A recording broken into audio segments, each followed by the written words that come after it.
Marami ang mahilig makialam sa ating buhay. Malas lang at madalas sila pa yung malalapit nating kamag-anak. Ikaw, kabarangay, naranasan mo na bang pakialaman ng buhay ng iyong mga kamag-anak?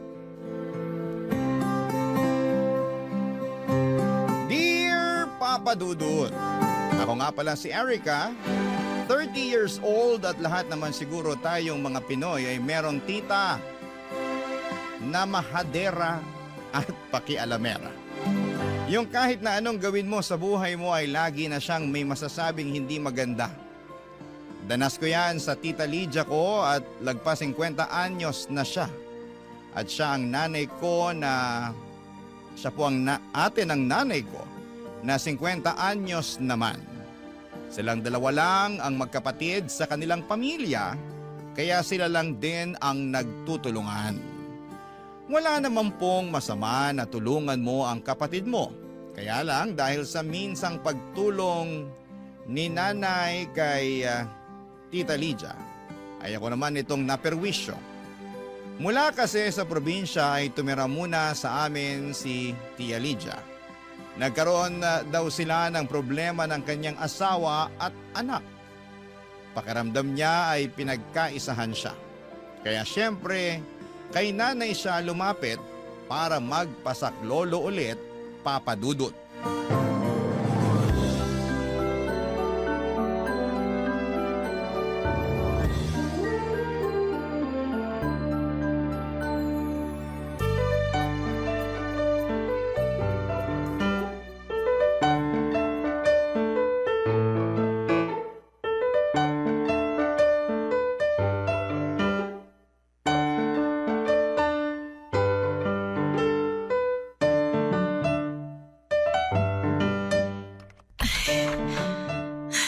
Pasok ka, Ate Lydia. Parang nanibago ako sa bahay mo ah. Lumiit ba? Hindi naman. Dumami lang siguro yung gamit namin. Yung pamangkin mo kasi, panay ang bili ng mga gamit na nakikita niya sa social media. Ay nako, sana inipon na lang niya ang pera niya para ipambili ng bahay. Para naman may maipundar siya. Hindi puro gamit na madali lang namang masira. Ay, hindi ko kasi pinapakialaman ng pera ni Erica. Sensitibo yon kapag pinupuna mo ang paggastos niya. Dapat ngayon pa lang maturuan na siya. Paano ba siya matututo kung hindi mo pupunahin, di ba? Asan ba siya? Andyan lang yun sa sala. Nagpapahinga. Nagpapahinga? Hindi ba't Lunes ngayon? Wala ba siyang trabaho? Nagtatrabaho kasi sa events tong si Erica. Sa ngayon, bakante siya kaya andito lang siya sa bahay. Yan na nga ba ang sinasabi ko. Paano siya makakapundar ng bahay at lupa kung wala naman pala siyang permanenteng pinagkakakitaan? Tapos kamo bili pa siya ng bili ng mga gamit. Malakas naman kasi ang racket ni Erica sa event. Nay!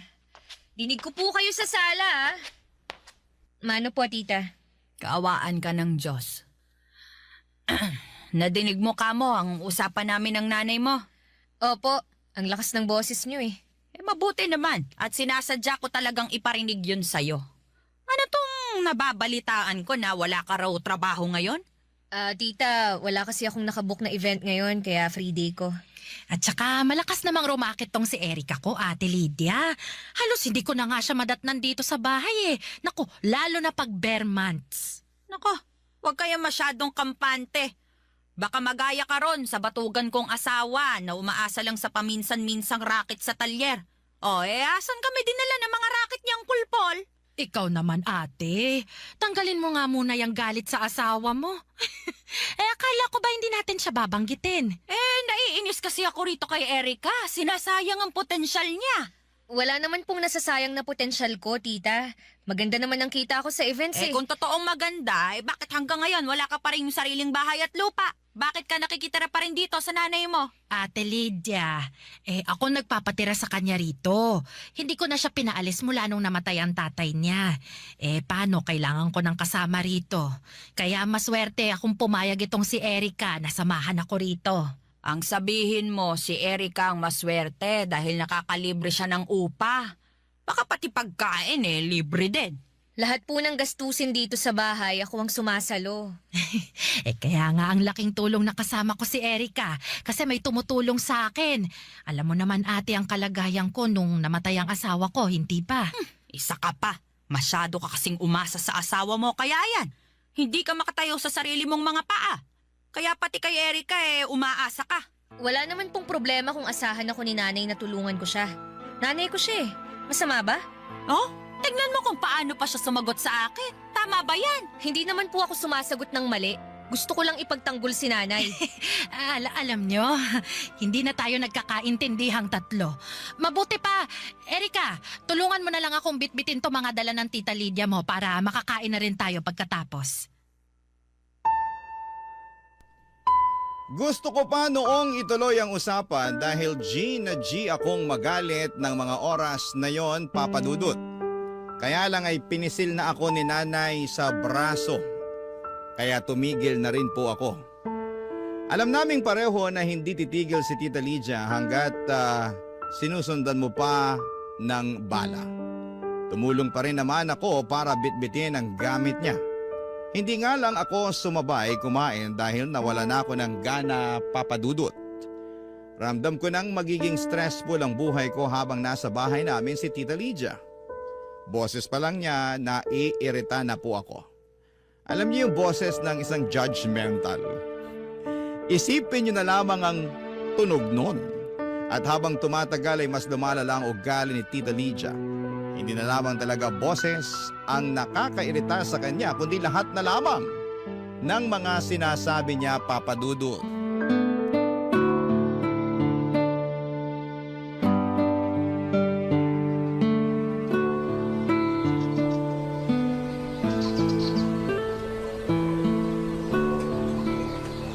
Erica, asan ang nanay mo? Namalengke po. Namalengke? Bakit hindi mo sinamahan? Alam mong matanda na ang nanay mo. Ayaw po niyang magpasama. Sana pinilit mo. Kesa yung nakahilata ka lang dyan. Masakit pong likuran ko eh. Sa bagay, nakakasakit nga naman ng likod ang paghilata. Tita, kakahiga ko lang po rito sa sofa. Napagod akong maglinis ng kwarto ko. Ay, mabuti naman at nilinisan mo na rin ang kwarto mo. May nagsumbong kasi kay nanay na napakagulo ng kwarto ko.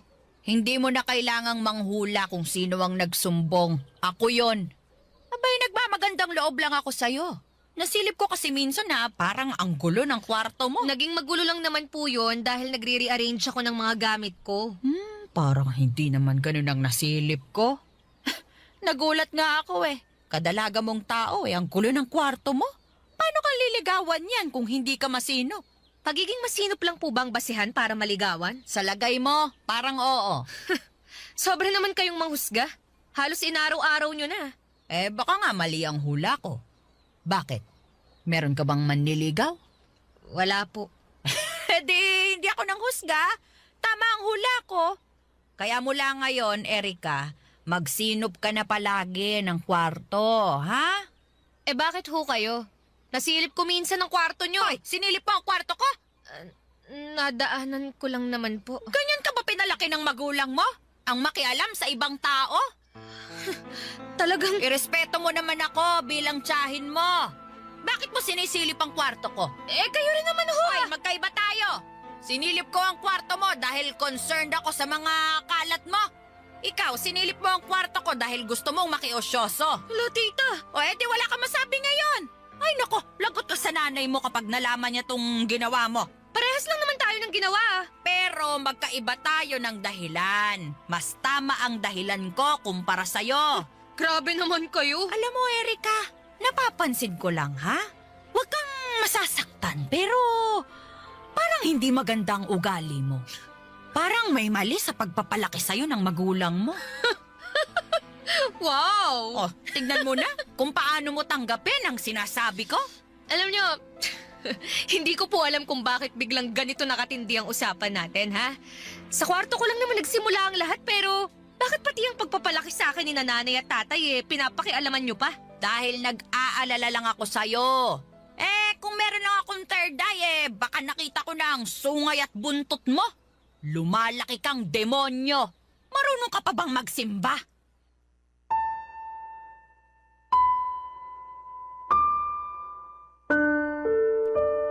Halos hindi ako makahinga sa galit ng mga oras na yon, Papa Dudut. Kung saan na napunta ang usapan, sadyang hinilo ako ni Tita Lydia nang mapansin niyang kaya ko siyang labanan sa mga mali niya. Ang galing niyang mag-manipulate ng usapan, kaya pala kahit si nanay ay wala na ring maisagot sa kanya sa tuwing tumatalak na siya. Kasi kaya niyang ilagay sa sarili niyang pabor ang lahat ng usapan. Kung hindi lang talaga masamang sumampal ng matanda ay baka ginawa ko na yon, Papa Dudut.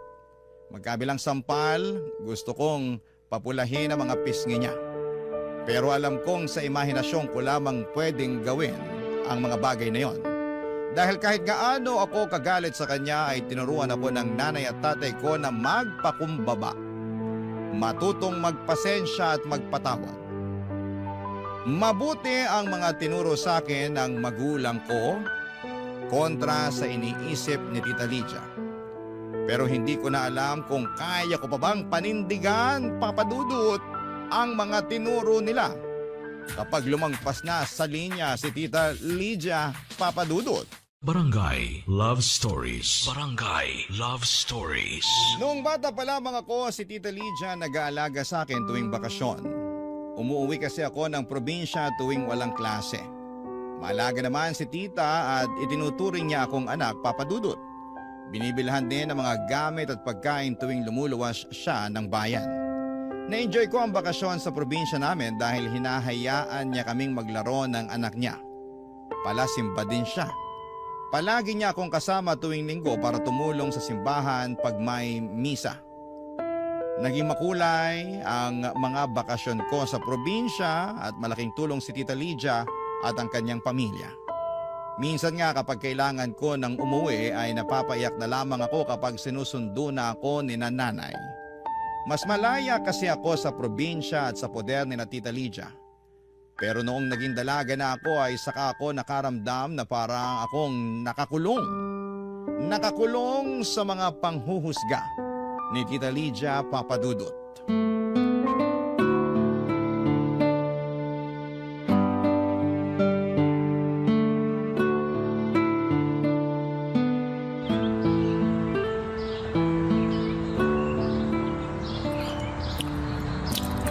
Sarap talaga nitong hopyang baboy, ano? Nakakain ata ako ng anim na po. Pansin ko nga niya eh. Uy, dahan-dahan lang dyan ha. Mamaya, tataas na naman ang blood sugar mo. Eh, di pa babagsakin ko na lang bukas.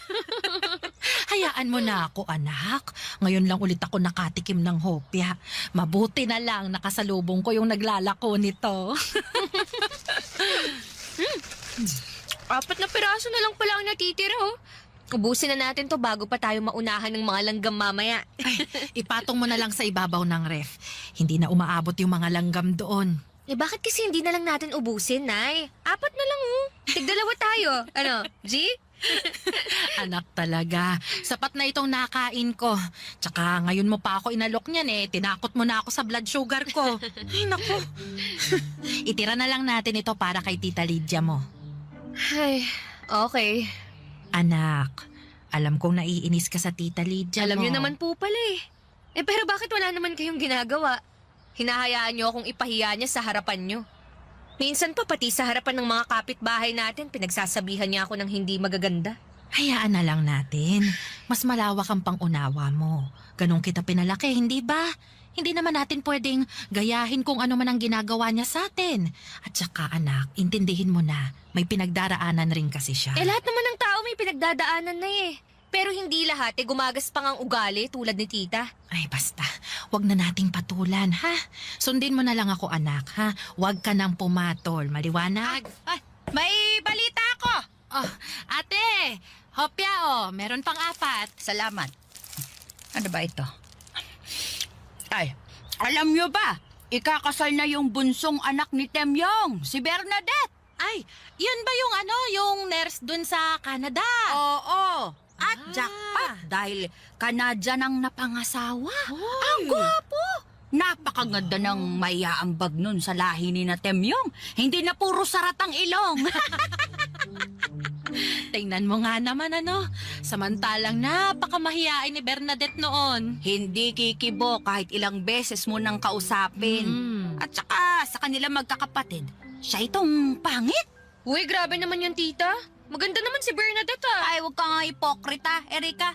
Alam natin na hindi pinagpala ng kagandahan yung si Bernadette. Oo nga pero madiskarte naman siya. Na sana magaya nitong anak mong si Erika. Kulang sa diskarte sa trabaho, pati sa love life, bokya.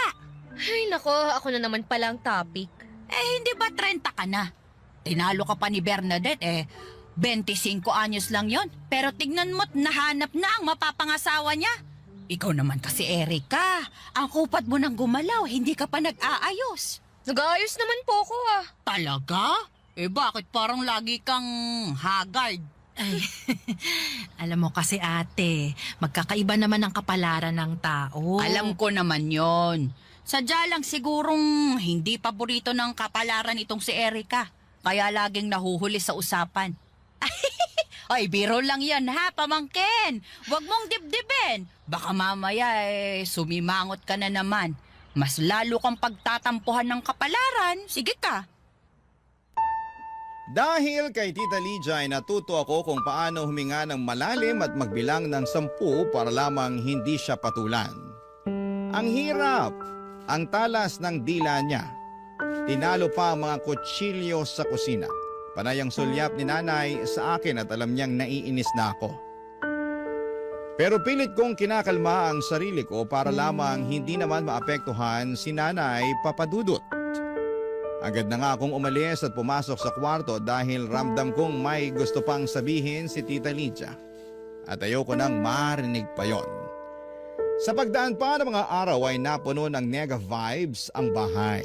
Naapektuhan din ang trabaho ko sa events. Bumagsak kasi ang self-confidence ko. Alam kong mali na isisi yon kay Tita Lydia. Pero siya talaga ang dahilan kung bakit ako ganon. Pinagpahinga muna ako ng boss ko sa events. Hindi niya ako binigyan ng racket. Nalugmok ako.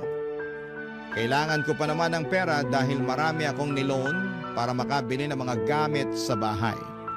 At dahil doon ay napilitan akong pumasok sa call center pansamantala para may pang-sustento pa rin sa pangangailangan papadudot.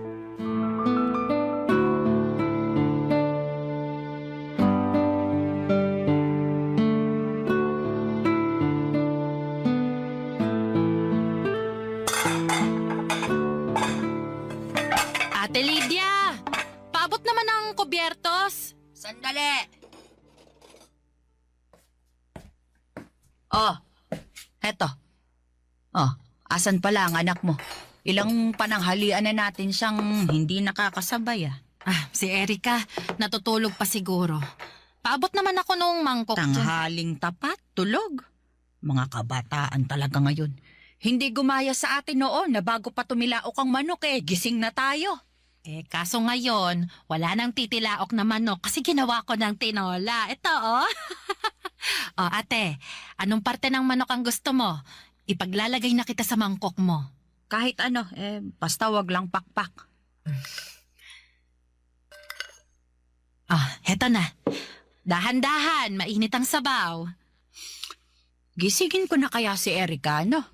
Para may maghuhugas ng pinagkainan mamaya. Ate, wag mo nang abalahin yung bata. Puyat yun. Ako na lang ang maghuhugas ng pinagkainan natin. Bakit puyat? Kaka-cellphone. Paano? Kasi simula lang kasi niyang magtrabaho sa call center. Alam mo namang panggabing trabaho yun, di ba? Kaya siguro mamayang hapon pang gising nun. Akala ko ba events siya? Bakit biglang bumaba ang trabaho niya? Hindi naman mababang call center, Ate Lydia. Ikaw naman talaga. Kasi naman yung anak mo.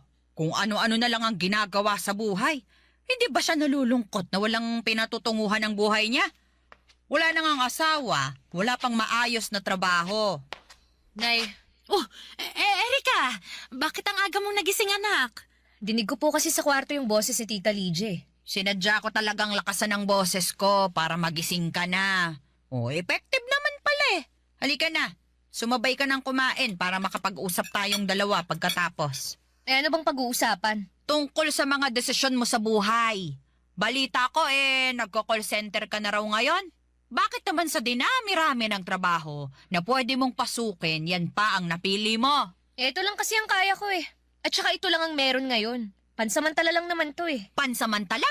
Ganyan din ang sinasabi ng ibang kakilala ko na may mga anak sa call center. Sinasabi nila pansamantala lang daw. Pero lumipas na ang mga taon, hindi pa rin sila nakakaalis doon. Nagpahinga lang ho ako sa events. Sigurado nga alis din ako sa call center. Tignan natin. Eh bakit ba ganyan nyo na lang ako i-down? Anak, maupo ka na lang para makakain na tayo. Eto, nagluto ako ng paborito mong tinola. Hindi pang dadown ang ginagawa ko. Minumulat kita para alam mo kung saan ka nagkukulang sa buhay mo. Hindi nyo trabaho na pakialaman ng buhay ko. Eh ano ngayon kung may kulang sa akin? Dahil ba ron pwede nyo na akong bastusin? Sa ating dalawa, ikaw itong nang babastos sa akin. Ako nakakatanda rito pero hindi mo nire-respeto ang mga salita ko. Nay, naririnig nyo ba ang sinasabi ng kapatid nyo? Tama naman din si Ate Lydia, anak. Maiintindihan mo rin bahalang araw kung bakit niya to sinasabi sa'yo. Sige na anak, halika na. Kumain na tayo.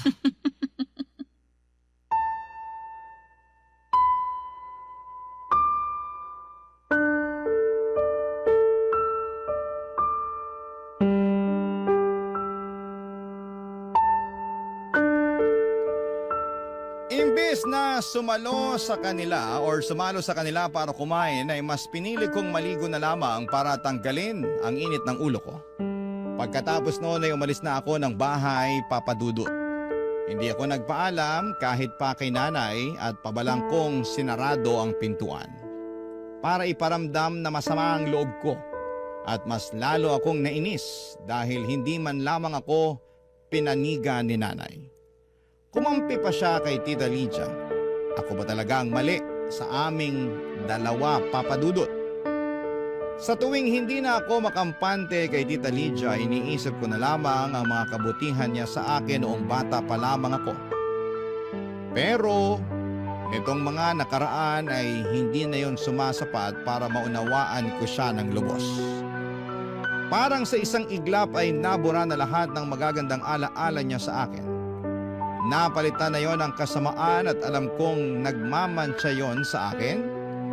Baka hanggang kabilang buhay pa nga. Grabe ang mga pinagdaanan ko kay Tita Papa Dudut. Barangay Love Stories. Barangay Love Stories. Lalo akong na-down sa mga komento ni Tita Lydia, Papa Dudut, na ako halos lumalabas ng kwarto sa takot na makita si Tita Lydia. Alam kong meron siyang makikita ulit na mali sa akin at hindi ko na kayang pakinggan pa yon.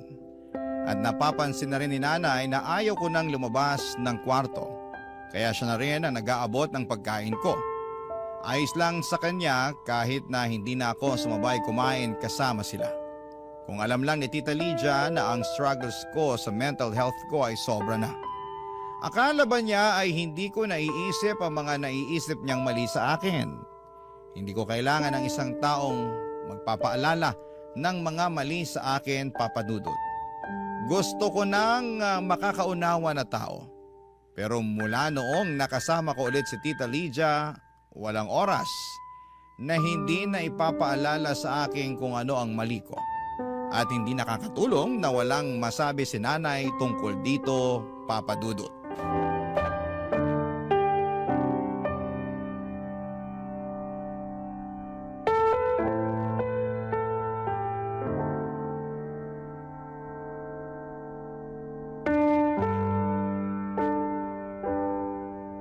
Namimiss ko nang makasama ang anak ko sa merienda.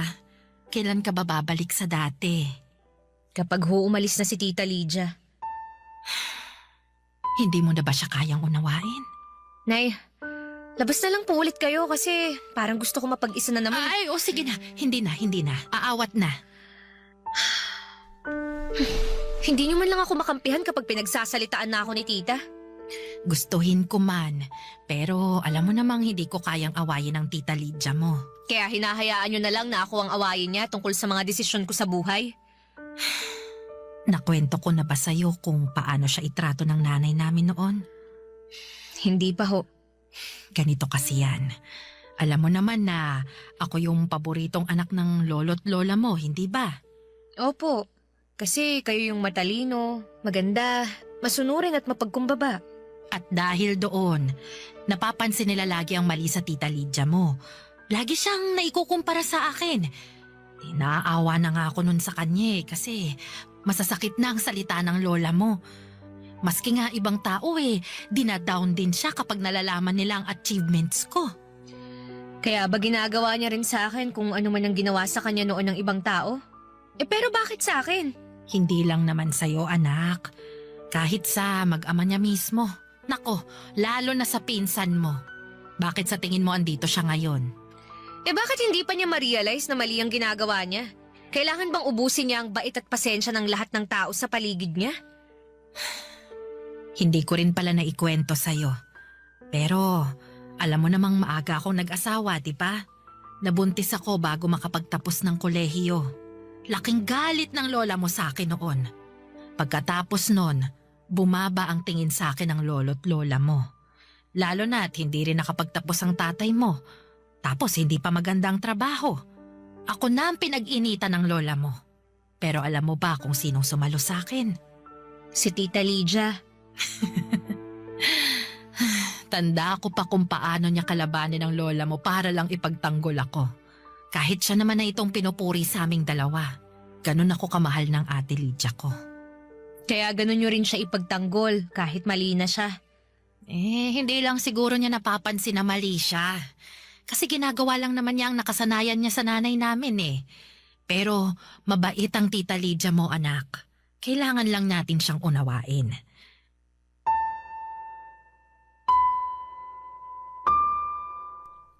Hanggang sa huli ay hindi pa rin magawang makuha ni nanay ang punto ko. Masyado siyang bulag sa pasasalamat sa minsang pagsagip sa kanya ni Tita Lydia noong kabataan nila. Ano pa bang inaasahan ko, hindi ba? Kaya naman nanahimik na lamang ako. Ibinagdasal ko na lamang na bigyan ako ng mahabang pasensya at gabi-gabi ay nag-aalay pa ako ng puting kandila para lamang mapabilis ang kahilingan ko. Hiniling ko sa lahat ng santo na sana'y umuwi na sa probinsya si Tita Lydia. Hiniling ko na sana'y hindi na siya bumalik pa. Pero mukhang hindi nakita ang puting kandila ko mula sa kalawakan. Baka marami pang humihiling sa Diyos. Kaya ang Tita Lydia kasama pa rin namin sa bahay. Mag-adjust ng mag-adjust. Yun na lamang ang ginawa naming mag-ina sa ugaling pangkanal ni Tita Lydia, Papa Dudut.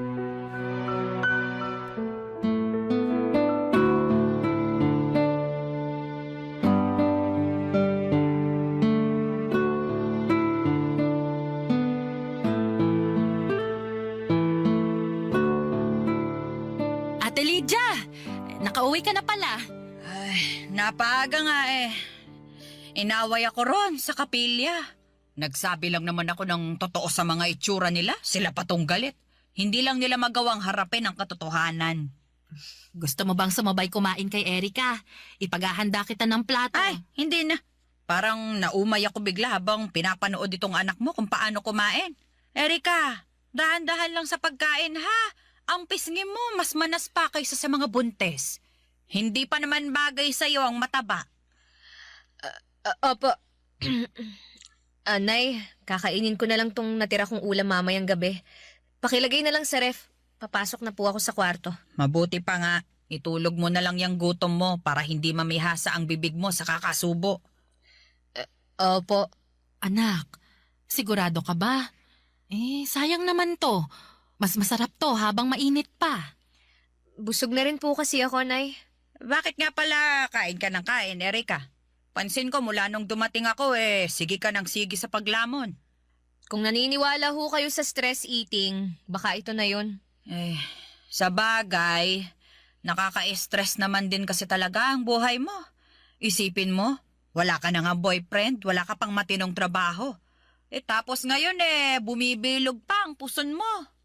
Wala na talagang pag-asa. Baka nga po. At saka dumadami ang tigidig mo sa mukha, ano? Merong malapit na derma clinic dito. dito. Bakit hindi ka pumunta ron kapag day off mo? Salamat po sa paalala. At ito pa, ha? Pansin ko lang. Hindi ka ba talaga titigil, Ate Lydia? Ako ba yung sinisigawan mo? Bakit meron pa bang ibang Lydia dito, ha? At bakit mo ako sinisigawan? Anong mali ko? Mali mo na ipagduldulan sa mga taong nakikita mong mali sa kanila. Kala mo perpekto ka. Kung tutusin, ang dami mo rin namang kapintasan. Bakit ganyan ka na magsalita ngayon, ha? Kasi sumusobra ka na, ate. Eh bakit ano bang ginawa ko sa'yo? Sa akin wala, pero sa anak ko meron. Kung paano mo pagsalitaan ng hindi magaganda tong anak ko, kala mo kung sino ka? Ano tingin mo, hindi ako nasasaktan tuwing nilalait mo ng harap-harapan si Erika sa akin? Iba ang panlalait sa pagsasabi ng totoo. Kaya totoo o hindi, wala kang karapatang punain ang mali ng ibang tao. Hindi ka rin naman perpekto eh. Marami ka ring mali sa katawan mo. Oh, ayan oh, tingnan mo ang katawan mo. Mas mabilog ka pa sa prutas na hinahanda sa bagong taon. Oh, tapos yung ngipin mo, tingnan mo, mas madilaw pa sa mais na binebenta sa Baguio. Tsaka yung buhok mo. Ay, napakalagkit. Ano ba pinapahid mo dyan, ha? Mantika na pinagprituhan ng tuyo. Eh sino ngayon ang nanlalait sa ating dalawa? Pinaparamdam ko lang sa'yo kung anong ginagawa mo sa anak ko mula nung dumating ka rito. Anong pakiramdam, ha? Masakit ba? Dapat lang sa'yo yan kasi isa kang impacta! Impacta!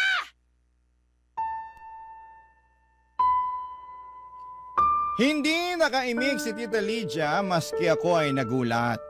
Sinabihan ako ni nanay na huwag patulan ang mga salita ng kapatid niya pero sa dulo ay hindi na kinaya pa ni nanay. Siya na mismo ang nagsabi ng hindi magaganda kay Tita Lydia. Napapangiti na lamang ako sa gilid at ang sarap din sa pakiramdam na maipagtanggol ng sarili mong nanay. Sa dulo ng kanilang usapan ay pinagsabihan na ni nanay si Tita Lydia ng mahinahon. Nagpasalamat ito ng buong puso sa pagtatanggol sa kanya noong kabataan nila. Humingi rin si nanay ng dispensa dahil sa pagkukumpara sa kanilang magkapatid. Pero ginaya ni nanay ang sinabi ko noon sa kanya. Responsibilidad natin ang pag-aayos sa mga masasamang ugaling na kasanayan natin dahil sa pananakit sa atin ng ibang tao. Pinagsabihan din ni nanay si Ate Lydia o si Tita Lydia na kung hindi ito titigil sa kakasabi ng pangit sa akin ay mapipilitan itong paalisin si Tita Lydia sa bahay namin. Mula noon ay hindi na ito nagsabi ng hindi maganda, Papa Dudut. Tahimik na po ito at hindi na nang pupuna. Maraming salamat po sa pagbasa ng aking liham. Ang inyong forever kapuso at kabarangay, Erika. Ano ang masasabi mo sa ating Barangay Love Stories today? Aabangan namin yan sa aming comment section. Ang mga kwento ng pag-ibig, kwento ng buhay, at kwento ng pag-asa dito sa Barangay Love Stories.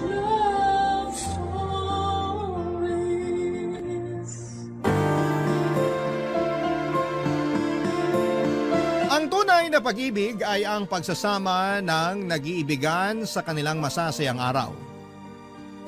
Pero matatawag na wagas ang pag-ibig kung mas nagiging malapit sila sa mga araw ng kahirapan. Ikaw kabarangay, nahanap mo na ba ang makakasama mo sa hirap at sa ginhawa? Dear Papa Dudut, till death do us part.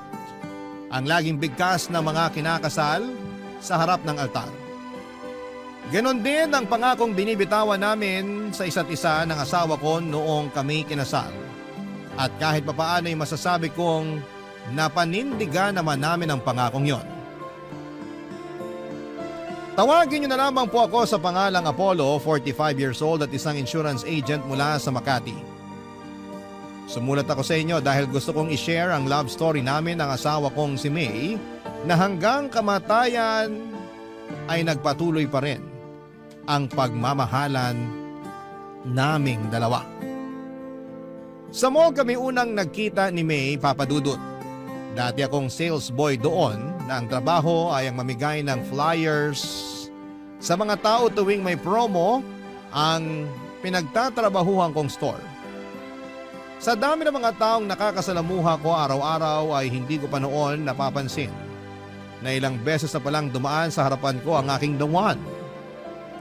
Parang routine ko na kasi noon ang mamigay ng flyer sa mga taong saglit ko lamang nakikita ang mga mukha kaya mabilis ko lang din silang nakakalimutan.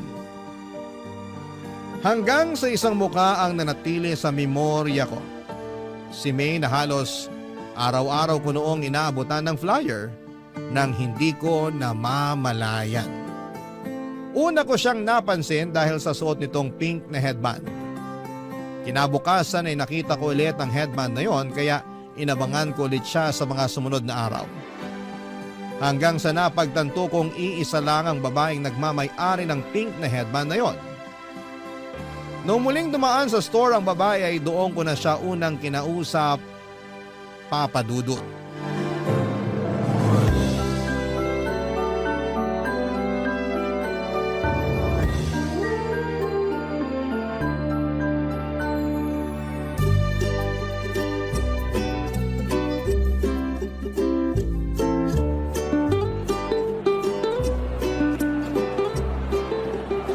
Good afternoon, ma'am. Ito po, flyer.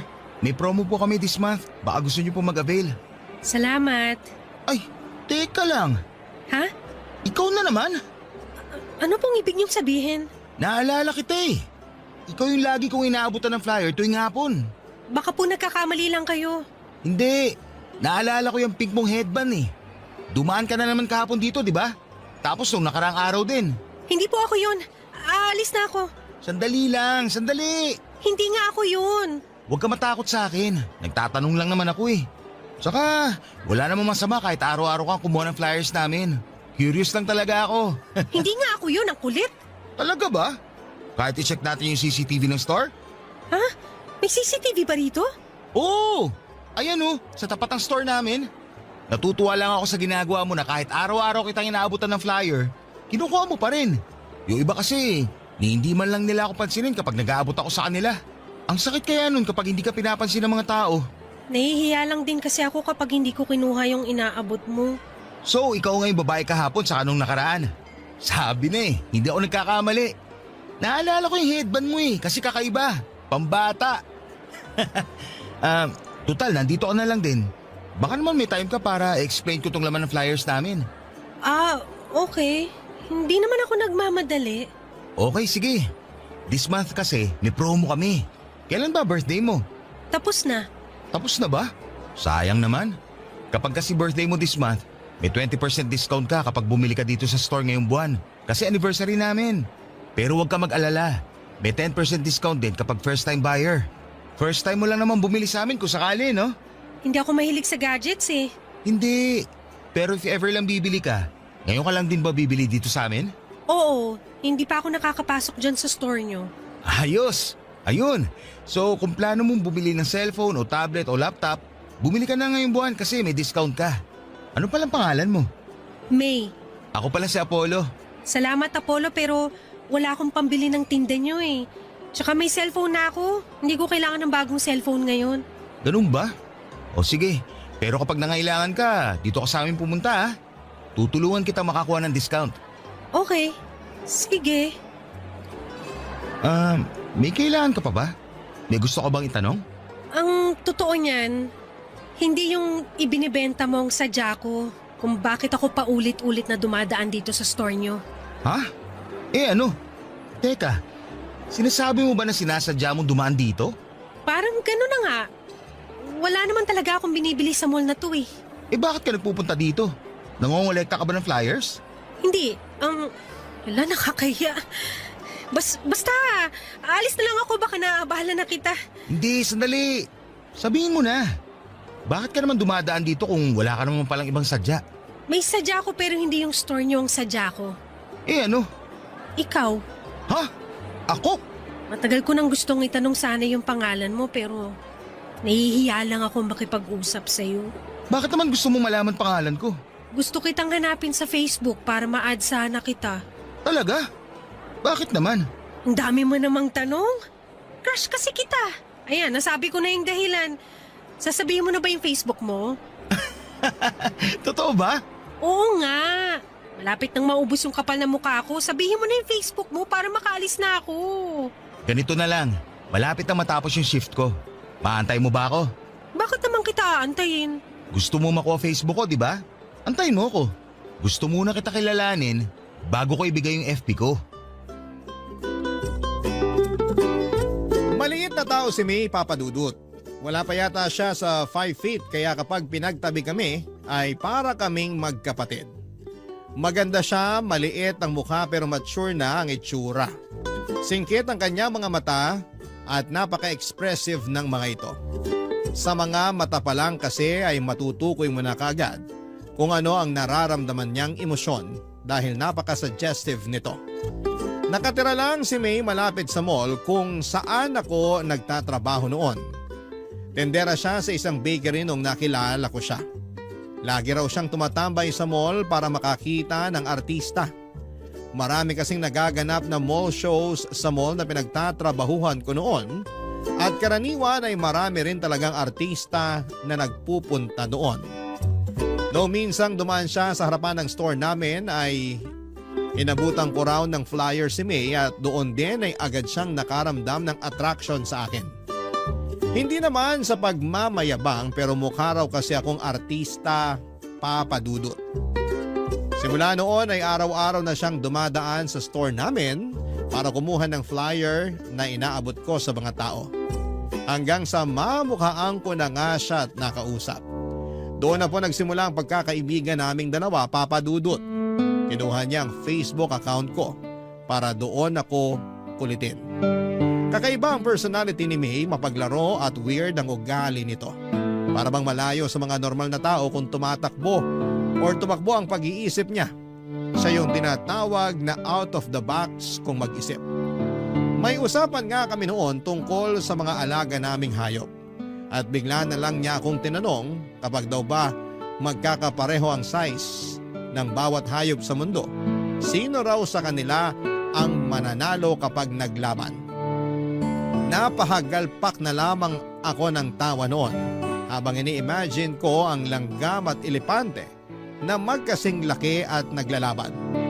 Kasabay nito ay napaisip din ako kung sino nga ba sa kanila ang mananalo. Dahil sa kakaibang personality na ito ni May, kung kaya naman ay nagkaroon din ako ng interes sa kanya. Kaya naman noon nagkaroon ako ng oras para magpahinga. Mula sa trabaho ay inaya ko siya para manood ng sine na agad naman niyang pinaunlakan, Papa Dudut.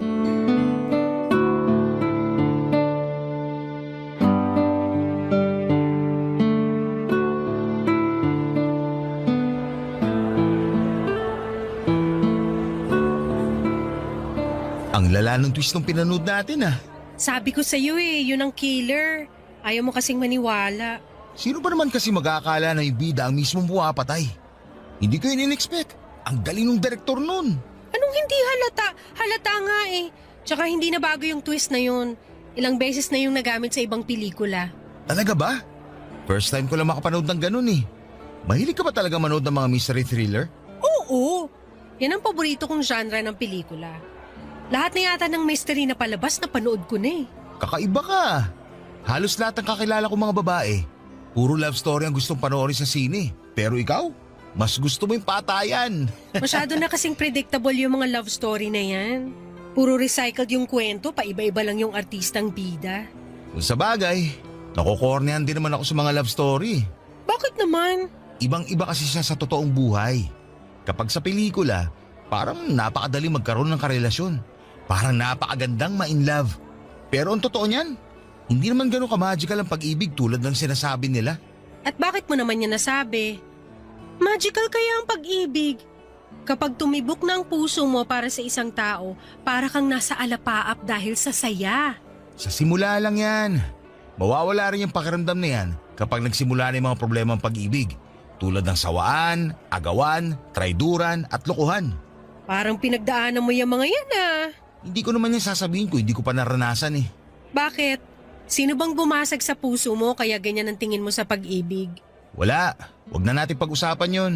Sige na, share mo na. Yung last girlfriend ko kasi, nakipagwalay sa akin noon. Kasi hindi niya raw nararamdaman yung spark sa pagitan naming dalawa.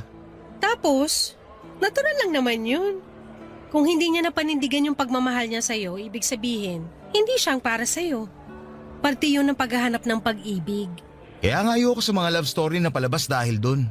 Hindi nila ipinapakita ibang parte ng pag-ibig. Yung parte na masakit. Kasi ang mga pelikula for entertainment yan.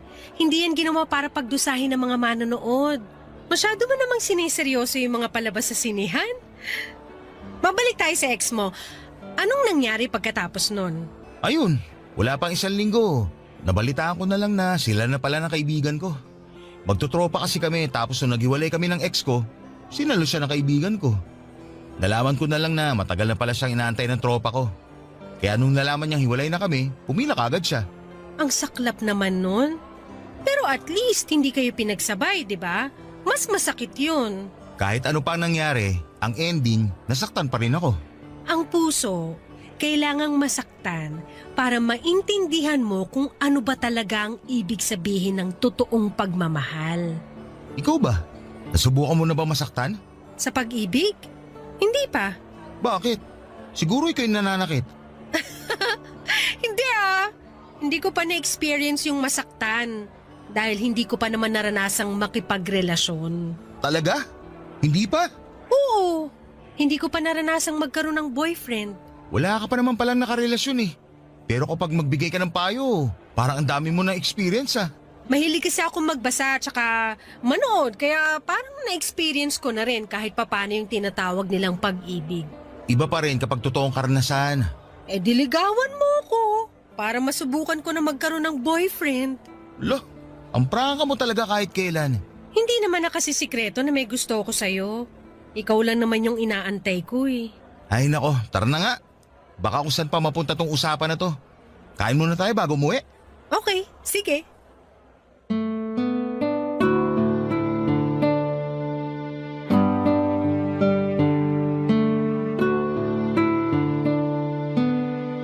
Papadudot mabilis akong napaibig ni May dahil sa kakaibang ugali niya. Napakasaya niyang kasama. Tuwing nasa tabi ko siya ay para bang nagliliwanag ang buong mundo ko. Wala akong ibang ginawa kundi ang tumawa at matuto kapag nakakasama ko siya. Niligawan ko siya at ang panliligaw na yon ay umabot ng 3 buwan dahil kakaiba rin ang paraan nito ng pagtanggap ng manliligaw. Mahilig kasi sa mga mystery games si May at ang kondisyon niya noong niligawan ko siya ay kailangan ko raw na magawa ang 3 bagay na nasa checklist niya. Hindi niya sinabi kung ano-ano ang mga yon kaya natagalan bago ko siya napasagot. Sa ilang buwang pagsasama namin ni May, ang isang bagay lang ang sigurado ako sa kanya at yon ay ang kakaiba siyang mag-isip. Kaya ang ginawa ko ay gumawa ako ng mga bagay na hindi pangkaraniwan hanggang sa nakuha ko rin ang mga nasa checklist niya. Una na rito ang mag-date sa sementeryo. Naisip kong gawin yon dahil nasaktong birthday ng namayapa niyang nanay. Sinamahan ko siyang dumalaw sa sementeryo at doon din ay nagdala kami ng pagkain at nag-date. Para sa kanya, sementeryo ang isa sa mga pinakaromantikong lugar na pwedeng puntahan ng magkasintahan dahil bukod sa tahimik, ay ipapaalala lamang nito sa 2 nagmamahalan kung gaano kaikli at kaimportante ang buhay para lang paglaruan nito. Medyo dark pero may punto naman siya, papadudot. Pangalawa ay ang mag-joyride pero sa tren. Sumakay kami sa last trip ng MRT mula sa North Avenue papunta sa Taft at sabay naming binilang ang bawat landmark na aming nalampasan. Ang pangatlo naman, ang bagay na hindi ko makakalimutang ginawa ko para kay May, ay noong sabay kaming nagpatato kay Apo Wangod. Noong isinama kami ng kamag-anak ko mula sa abroad na magsagada. Pagkatapos noon sa mismong harapan ng mambabato, ay sinagot ako ni May, papadudot. Barangay Love Stories. Barangay Love Stories. Ang relasyon namin ni May ay umabot ng 5 taon bago kami nabiyayaan ng isang lalaking anak. Noong nag-celebrate ng 1 taon ang anak namin ay nagdesisyon kami ni May na magpakasal. Sabay naming binuo ang isang pamilyang masaya at puno ng mga hindi malilimutang karanasan. Matapos nga ang 3 taon ay nasundan pa ang panganay namin ng isa namang babae. Maayos ang naging buhay namin ni May sa mga sumunod na taon. Nakahanap ako ng bagong trabaho bilang isang insurance agent samantalang nanatiling housewife. Ang asawa ko para maalagaan ang 2 naming anak, Papa Dudut. Napakasimple lang ng buhay namin noon. Hindi man kami nabiyayaan ng yaman ay labis-labis naman ang sayang pumapalibot sa pamilya namin. Ito'y dahil hindi hinayaan ni May na maging boring ang pamilya namin. Lagi siyang may handang pasabog sa bawat araw ng buhay namin na siyang nagiging core memory ng bawat isa sa amin. Lalo na ang mga anak namin. Hindi siya nawawala ng pakulo mula sa paggawa ng gawaing bahay, pag-iipon ng pera at kung ano-ano pa. Lagi siyang gumagawa ng laro na naging bonding time na rin namin. Isa sa mga hindi ko malilimutan tuwing nanonood kami ng TV ay paunahan pa kami sa paghula kung anong brand ng patalastas ang nasa screen namin. Pero ang masasayang araw na yon ay nabigyan ng tuldok nung bigla na lamang nakaramdam ng kakaiba si May sa kanyang katawan. Laging sumasakit ang binti nito noon. Nang ipacheck namin sa doktor, ang nararamdaman niya ay napagalamang mayroong bukol sa hita niya na kasing laki ng ponkan.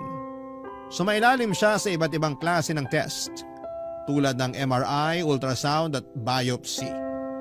Umabot ng halos 1 buwan bago nakumpirma ng asawa ko ay mayroong sarcoma.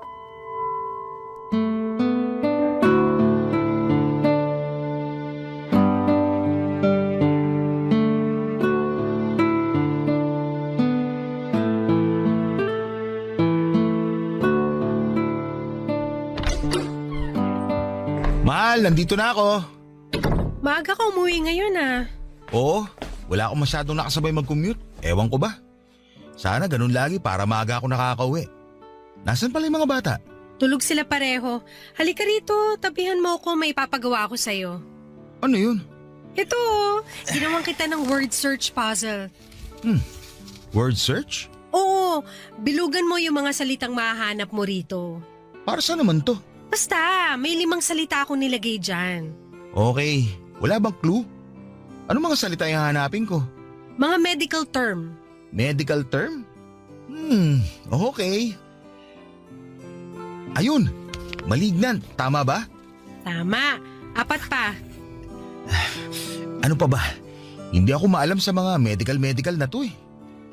Ito, tama ba to? Biopsy! Galing! 3 pa, dalingan mo. Para saan ba kasi to? Basta, kapag nahanap mo na lahat yung words, may ibabalita ako sa'yo. O sige. Ayun! Therapy. Ayun pa! Tumor! Isa na lang. Nasaan pa ba? Hindi, mali. Nahanap ko na yung huli! Cancer! Congrats! Ano namang kinalaman ito sa ibabalita mo sa akin? Ano ba yung mga nahanap mong salita? Cancer, tumor, therapy, malignant, tapos biopsy. Teka, dumating na ba yung mga test mo sa ospital? Oo, nagkausap na kami ng doktor ko kanina. Confirmed.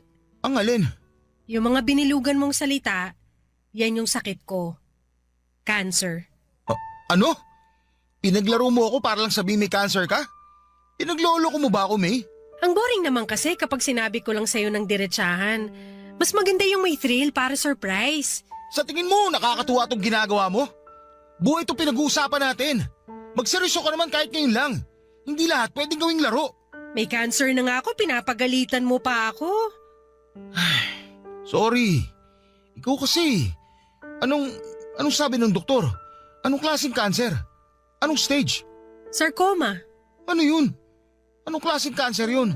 Hindi ko maalala yung sinabi ng doktor. Parang cancer sa buto at sa tissue. Parang ganun. Buong katawan. Kailangan ko raw ng treatment para maagapan yung pagkalat ng cancer. Kailan ka magsisimula? Wala pang date. Sinabi ko kay Doc na kakausapin muna kita tungkol dito. Magpa-treatment ka na. Huwag na natin patagalin to. Pero kakayanin ba natin yung gastos? Huwag mo nang problemahin yan. Ako nang bahala sa gastos. Magagawan ko yan ng paraan. Hindi ba mas makakabuting mamatay na lang kaysa idamay ko pa kayo sa problemang to? Anong pinagsasabi mo? Ang pera, nahahanap yan. Ang buhay, hindi na yan napapalitan. Mas gusto ko na lang na malubog sa utang kaysa mamatay kami. Tandaan mo yan. Oh, nagagalit ka na naman. Ayoko lang na ganyan ang iniisip mo. Walang mabuting maidudulot ang pagkamatay mo. Kaya labanan mo yung sakit mo. Para sa mga anak natin at para sa akin. Sige, oo, lalaban ako. Magpapagamot ako. Alam na ba to ng mama mo? Ikaw pa lang ang pinagsabihan ko. Tatawag ako kay mama mamaya baka sakaling makahiram din tayo sa kanya ng panggastos. Kakausapin ko rin yung mga kapatid ko tungkol dyan. Basta ang mahalaga ngayon, magsimula ka na sa treatment mo. Papa Dudut, lumaban si May at ginawa ko ang lahat para matustusan ang mga gastusin para sa treatment niya. Nag-apply ako sa mga loans at naghanap ng sideline para mabayaran ang mga hospital bills ni May. Hindi rin naman po kami pinabayaan ng mga kamag-anak at kaibigan namin. Nagpaabot din ng tulong ang pamilya ni May, ganoon din ang mga kapatid ko. Minsan kapag nasa ospital kami, ay ang mga in-laws ko ang nagbabantay sa mga bata. May oras nga noon na ilang linggong nawalay sa amin ng mga anak namin dahil kinailangan namin magstay sa ospital noon. Sa awa ng Diyos, ay nalabanan naman ni May ang kanyang sakit matapos siyang magpa-opera. Tumalabang treatment nito at sumailalim sa remission o pagkawala ng mga sintomas ng kanyang sakit ang asawa ko.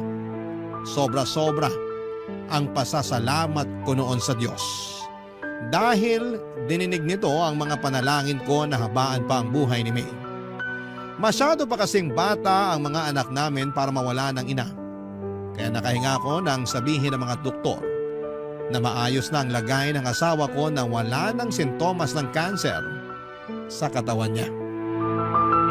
Unti-unti ay bumalik sa dati niyang sigla si May, sabay naming binawi ang mga oras at panahong nasayang dahil sa sakit nito, kasama ang mga anak namin. Muli naming binalik ang dating sigla ng aming pamilya at sa loob ng 3 taon ay namuhay kami ng tahimik at masaya. Subalit muling sinubok ang tatag at pananampalataya ng aming pamilya nung muling nagparamdam ang sakit ni May.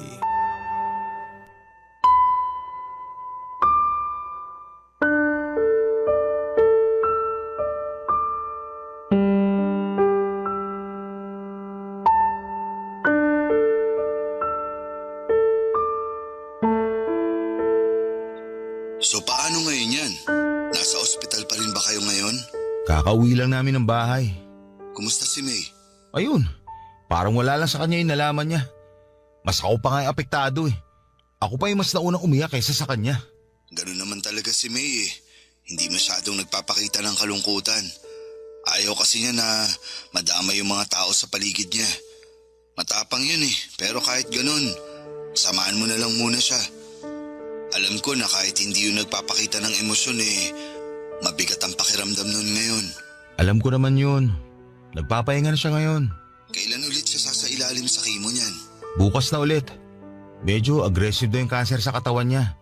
Kaya mas madugo ang treatment ngayon kaysa noon. Hayaan mo, isasama ko siya sa mga panalangin ko. Manalig lang kayo sa Diyos. Malalampasan niyo rin to katulad ng dati. Salamat, Dan. Kung kailangan niyo ng tulong, huwag kang magdalawang isip na tawagan ako. Pwede ako magbantay sa mga bata kapag nasa ospital kayo. Salamat pero nakausap ko na si nanay tungkol dyan. Siya muna ang tatao dito sa bahay kapag nasa ospital na kami. O siya, sige na. Magpahinga ka na rin. Salamat sa pagtawag, pre ha. Walang anuman.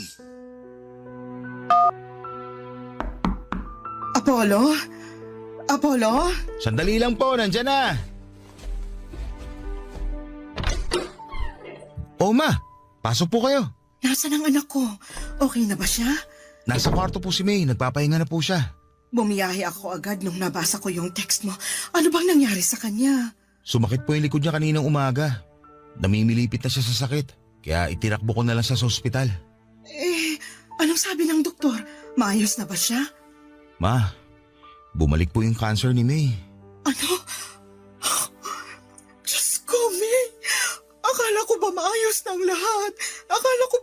siyang cancer. Yun nga rin po ang alam namin eh. Pero sabi ng doktor, may pagkakataon talaga na bumabalik yung tumor sa mismong pinanggalingan nito. Mahabaging Diyos, ano nang nangyayari dito sa anak ko? Ma, sa inyo ko lang po muna sasabihin to. Hindi pa po to alam ni May. Pero bago kami umuwi, nakapag-usap kami ng doktor niya. Anong sinabi niya sa'yo? Masyado daw aggressive yung cancer cell sa katawan ni May. Binigyan na po siya ng doktor ng taning. Anong sabi mo? 2 weeks hanggang 2 months na lang daw po yung tatagal ng katawan niya. Hindi ito maaari. Baka naman nagkakamali lang yung doktor. 2 weeks? Magkausap lang kami kahapon ni May sa video call. Ang lakas-lakas pa ng anak ko. Basta ang sabi lang po sa akin, ihandaan na lang po natin ang mga sarili natin. Pero ma, huwag niyo na lang ho sanang sabihin to kay May ha. Ayokong mapanghinaan siya ng loob. Diyos ko, ang anak ko. Gagawin naman daw po ng mga doktor ang magagawa nila para mapahaba pa ang buhay ni May. Umaasang tumalab yung treatment at mapahina ulit yung cancer katulad ng dati. Pero sa pagkakataong to, baka raw po medyo dehado. Anong klaseng doktor yan kung hindi pa man nagsisimula yung treatment nawawala na sila ng pag-asa? Tayo na lang po ang inaasahan ni May. Kaya wag din sana tayo mawala ng pag-asa. Palaban si May at alam kong lalabanan niya itong sakit niya. Magtiwala po tayo sa Diyos. Papadudot ang panalangin ko noon sa Diyos ay dugtungan pa ang buhay ng asawa ko. Pinagbigyan niya ako at dinugtungan niya ang buhay ni May. Maaaring kalabisan na kung humingi ulit ako sa kanya ng oras pero yun po ang ginawa ko. Ipinagpanalangin ko ulit na sana'y malampasan namin ang panibagong dagok sa buhay namin at tunay ngang God is good dahil ang hiling kong yon ay muling tinupad ng Panginoon. Nalampasan po ni May ang taning na ibinigay sa kanyang buhay. Ganon pa man ay tuluyan ng humina ang katawan nito. Nakaratay na lamang siya noon sa kama, hirap kumilos, hirap kumain, hirap huminga. Ang tanging nagagawa na lamang niya noon ay ang umiyak ng umiyak dahil sa sakit na nararamdaman niya mula sa iba't ibang parte ng kanyang katawan. Hindi ko po iniwan si May sa kanyang laban. Lagi akong nasa tabi niya sa tuwing nahihirapan siya. Mula umaga hanggang sa pagtulog namin ay hawak-hawak ko ang mga kamay niya para maiparamdam ko sa kanyang hindi siya nag-iisa. Hanggang sa nag-decide si May na itigil na ang treatment niya. Hindi na raw kaya ng katawan niya ang bagsik na dulot ng mga treatment na ginagawa sa kanya. Pakiramdam niya ay mas lalo lang daw siyang nanghihina. Hindi ako pumayag noong una pero dahil sa pakiusap nito ay wala na akong nagawa kundi ang ibigay ang kahilingan niya. Umabot pa nga ng 4 na buwan si May bago tuluyang bumigay ang katawan niya. Papadudot na gulat ako sa naging reaksyon ng puso ko noong nag-flatline si May. Nakahinga ko. Sa halip na balutin ako ng kalungkutan ay nakaramdam ako ng kaginhawahan. Sa wakas ay tapos na ang paghihirap ng asawa ko. Hindi na niya kailangang mamilipit sa sakit. Hindi na niya kailangang umiyak. Hindi na niya kailangang maghabol ng kanyang hininga. Payapa na siya. Wala nang paghihirap. Wala nang pagdurusa. Barangay Love Stories. Barangay Love Stories. Papadudot ang isa sa mga pinakamahirap na parte ng pagluluksa ay ang pagharap sa katotohanan. Sa mga huling buwan ni May ay inihanda ko na ang sarili ko sa pagkawala ng asawa ko. Ang akala ko noon ay makakaya ko nang tanggapin ang katotohanan pero noong nangyari na nga ay hindi pa rin pala ganong kadali ang lahat. Sa buong burol ni May ay wala akong ibang naramdamang emosyon kundi ang pagkamanhid. Marahil noong mga panahong yon ay hindi pa napoproseso ng utak ko ang mga nangyayari. Para akong robot na sinunod ang lahat ng kahilingan ng asawa ko. Isang listahan kasi ang ginawa niya na kailangan kong sundin kapag namatay siya. Siya ang namili ng kulay ng makeup na isusuot sa kanya. Pati damit at kulay ng kabaong ay pinagplanuhan din niya. Gusto niyang paglamayan namin siya ng 1 linggo bago siya i-cremate. At kapag abo na lamang siya ay ako raw mismo dapat ang magpapakalat ng mga abo niya sa lugar kung saan niya ako sinagot. Walang iba kundi sa Sagada. Ginawa ko ang lahat ng iyon, Papa Dudut, maliban sa hunintong kahilingan na ikalat ang abo niya.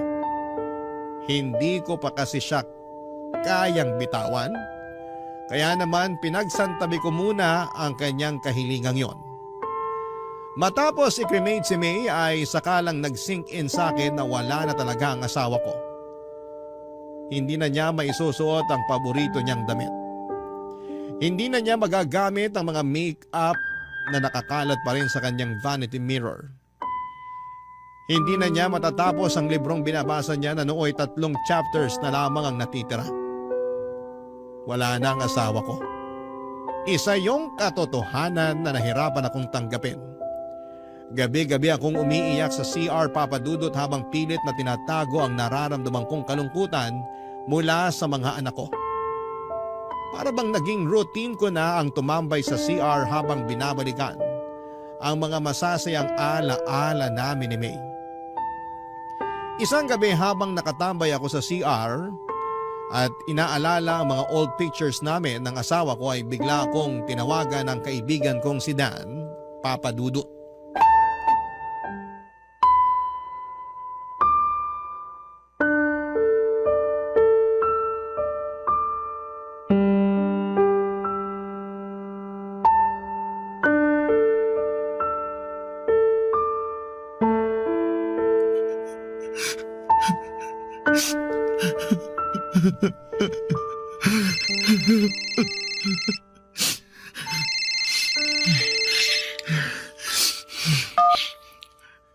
Hello, Dan.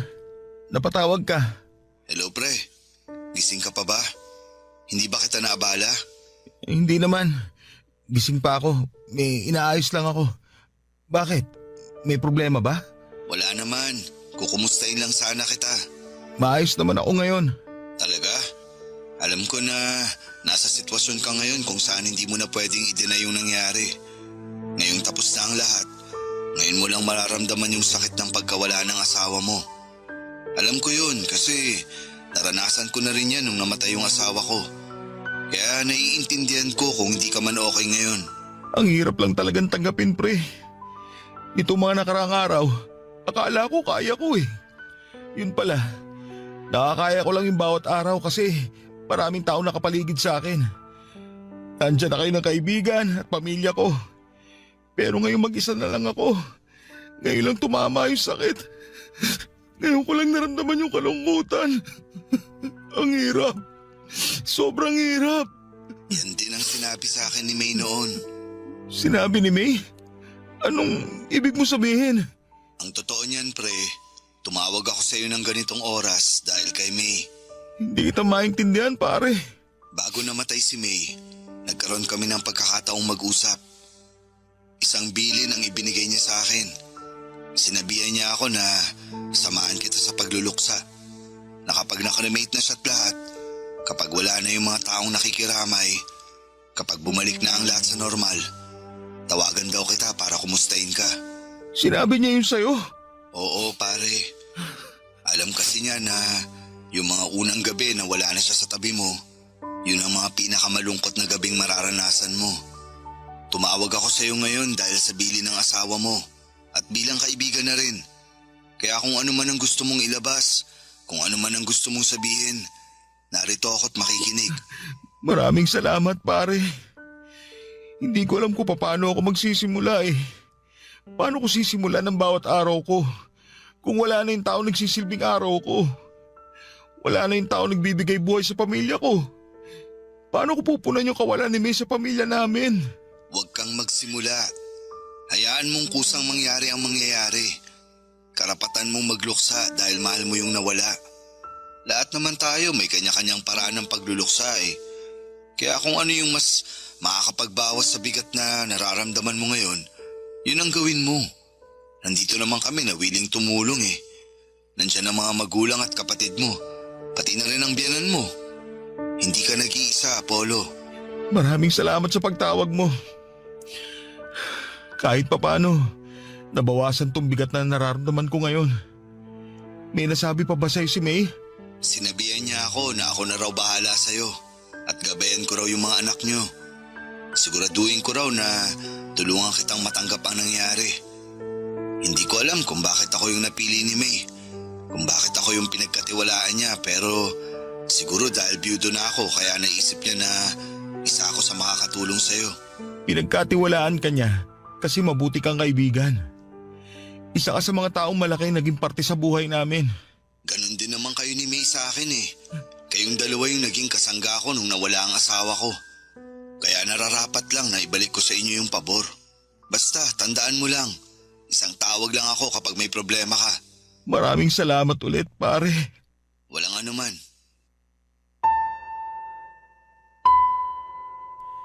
Nagulat ako, Papa Dudut, na kahit nawala na si May, ay nagawa pa rin pala niyang magplano para sa hinaharap. Hindi ko lubos maisip na kahit nasa kalagitnaan na ng paghihirap si May, ako pa rin ang iniisip niya. Mas lalo tuloy akong nalungkot at nangihinayang sa sanay magandang buhay ng asawa ko. Napakabata pa niya para pumanaw. Marami pa siyang pwedeng mapasaya sa buhay kaya sobra akong nasayangan sa sanay buhay na pwede pa nitong maranasan. Papadudot, hindi lang si Dan ang binili ni May na tumawag sa akin. Sa ika-40 days ng pagkamatay ni May ay nagkaroon ng memorial service sa bahay. Doon ay nilapitan ako ng kapatid ko at isang sulat ang ibinigay niya sa akin, Papadudot. Anito ay sulat yon ni May para sa akin. Pero ang kapatid ko ang nagsulat nito dahil hindi na kaya noon ni May ang bumangon. Basahin ko raw ito kapag wala ng tao sa bahay. Kapag mag-isa na lamang ako at nakakaramdam ng kalungkutan. Sa sulat ay kinumusta ako ni May. May mga ilang bilin din siya sa sulat, Papadudot, kung ano ang dapat kong gawin sa mga naiwan niyang gamit. Gusto niyang itapon ko na ang mga personal niyang gamit. Ang mga damit naman na pwede pang isuot ay idonate ko raw sa mga nangangailangan. Huwag daw ako mag-iwan ng bagay na magpapalungkot lamang sa akin. Kinabukasan ay yun po ang ginawa ko. Nilinis ko ang kwarto namin at kahit mabigat sa pakiramdam ay tuluyan ko nang inalis sa bahay ang mga gamit ng namayapa kong asawa. Sa mga sumunod na buwan ay nagkaroon ako ng excitement sa kung sino pa ang mga taong binilina ni May. Araw-araw ko nag-aabang sa mga tawag ng mga kamag-anak at kaibigan namin dahil baka may dala-dala silang mensahe mula sa asawa ko, Papadudot. Ang pangatlo at huling mensahe na nakuha ko mula kay May ay noong binisita ko ng biyanang ko sa bahay sa mismong unang death anniversary ni May, Papadudot.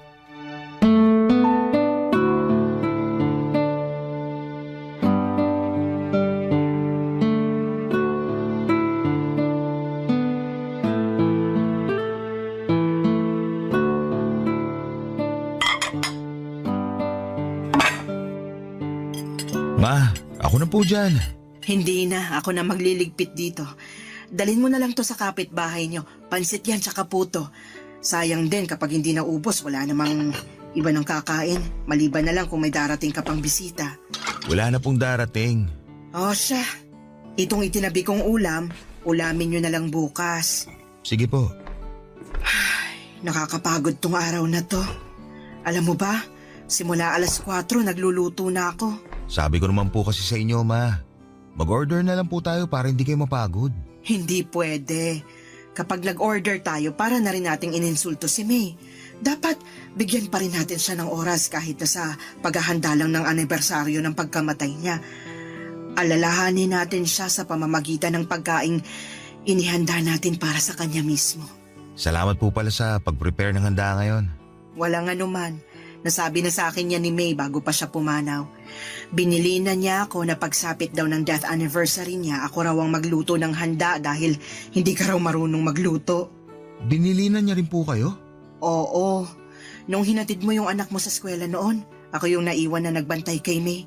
Nag-usap kami tungkol sa buhay-buhay. Tapos nabanggit niya na natatakot siyang mamatay. Hindi dahil mawawala na siya sa mundong to, kundi dahil maiiwan niya kayong mag-aama niya. Paano na lang daw kapag may handaan? Sino na raw ang magluluto? Tapos napag-usapan namin, yun nga, tungkol sa death anniversary niya na samahan kita kasi alam niya na hindi ka marunong maghanda sa mga ganitong klaseng okasyon. Kahit kailan talaga. Kahit wala na siya rito. Kami pa rin ang inaalala ni May. Ay, ganun talaga yung batang yun. Mas iniisip niya yung kapakanan ng iba kaysa sa kanya. Bago pala siya pumanaw, may iniwan si May para sa'yo. May iniwan po siya? Ano po yun? May nirecord siya para sa'yo. Sabi niya, iparinig ko raw to sa'yo sa first anniversary ng kamatayan niya. Nasaan po? Ay, taka, nandito sa cellphone ko eh. Tulungan mo nga akong hanapin, nasa recording yun eh. Amin na po. Ako na ang titingin. Ayan yung cellphone ko. Hanapin mo na lang. 556655 ang passcode. Sige po. 556655. Tapos sa recording po, no? Oo, May ang nakalagay na pangalan. Ayun po. Nakita ko na. Play ko na po. Sige, play mo na. Hello, mahal. Isang taon na ba ang lumipas? Ang bilis naman. Parang kailan lang nung nawala ako ah.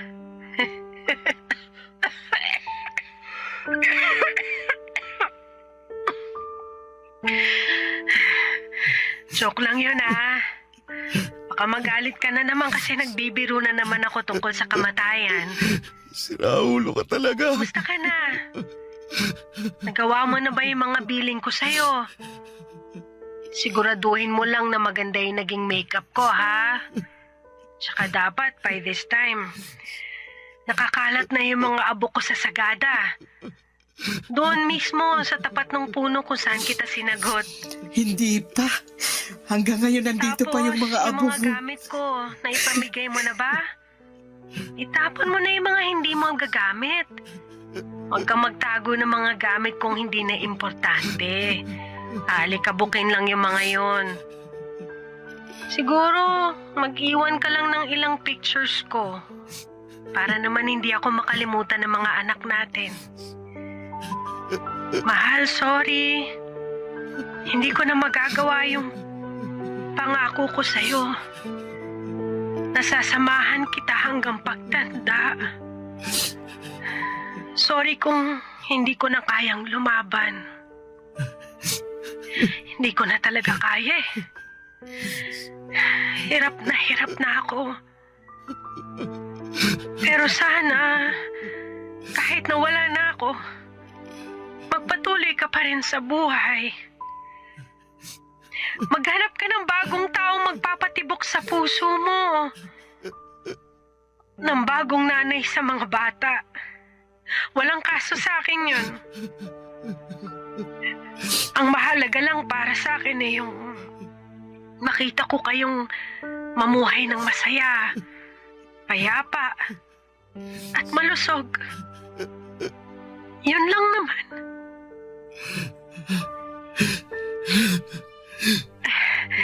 Ito na yung huling habiling ko sa'yo. Ikaw nang bahala sa mga bata, ha? Paalam, mahal ko. Paalam, mahal.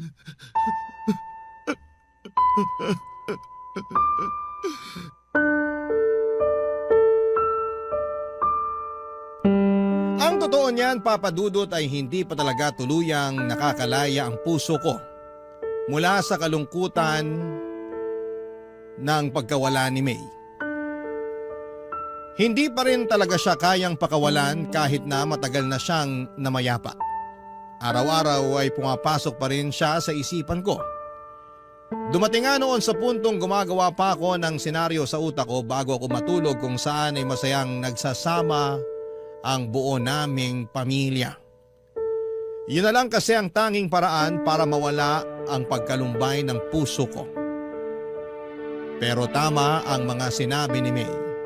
mula sa recording na ginawa niya. 1 taon na ang lumipas at kailangan ko na siyang pakawalan. Hindi pwedeng lagi na lamang akong nakasilip sa nakaraan, Papa Dudut. Kailangan kong harapin at tanggapin ang kinabukasan na wala na si May para na rin sa mga anak namin. Unti-unti ay sinanay ko ang sarili ko na wala ng May sa tabi ko.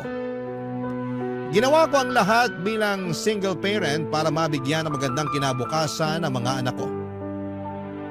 Nung nakahinga na ang puso ko ay dinala ko ang mga bata sa Sagada at doon ay ikinalat namin ang mga abo ni May. Papa Dudut, hindi na po ako nakapag-asawa pang muli at sapat na sa akin ang 2 anak namin ni May. Hindi man kami buo ay masaya at kontento naman ang pamilya namin. Hindi ko na kailangan ng bagong pag-ibig pa dahil buo ang puso ko sa pagkakaroon ng 2 anak.